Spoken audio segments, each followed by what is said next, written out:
You can order the sway bar end links used in the video from CarParts.com through the link in the description. Turn your engine off and set the parking brake.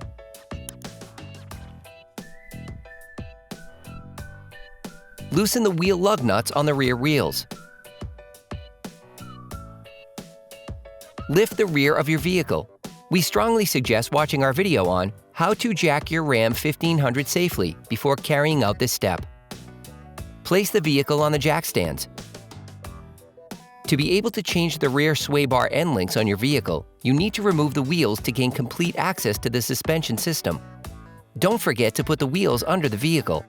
You can now see your car's rear sway bar end link. The rear sway bar end link connects the sway bar to the chassis to keep the wheels firmly on the ground at all times.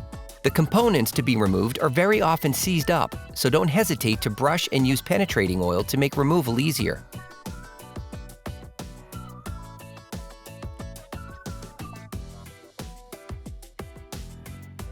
Using an 18mm wrench, unscrew the nut from the lower ball joint. Restrict the rotation of the ball joint using a ratchet and an 8mm socket. Finish unscrewing the nut. Hey, it's Alex from CarParts.com. If you enjoyed this video and want to support us, like, comment, and subscribe. Okay, back to work. Repeat the operation on the upper ball joint using an 18mm wrench, a ratchet, and an 18mm socket.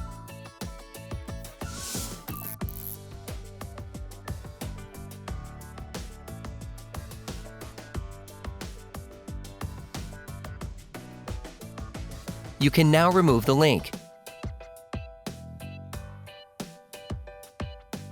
You can order the sway bar end link used in the video from CarParts.com through the link in the description. Take the new link and unscrew the nut supplied with it. Get the bolt and nut. Position the sway bar end link in its upper part. Then put the bolt in place. Insert it into its lower part. If you want to know which tools and parts we use in this video, just check the description and you'll find everything you need. Install the top nut. Then screw the bolt back in until it makes contact.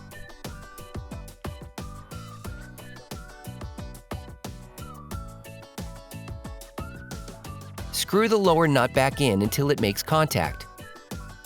You can use a ratchet and an Allen socket to stop the ball joint from rotating.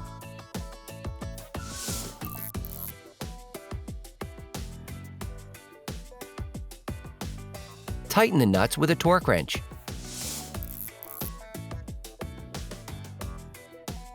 Then you will be able to put the wheels back on your vehicle. Put the car back on the ground and block the wheels properly. Operation complete.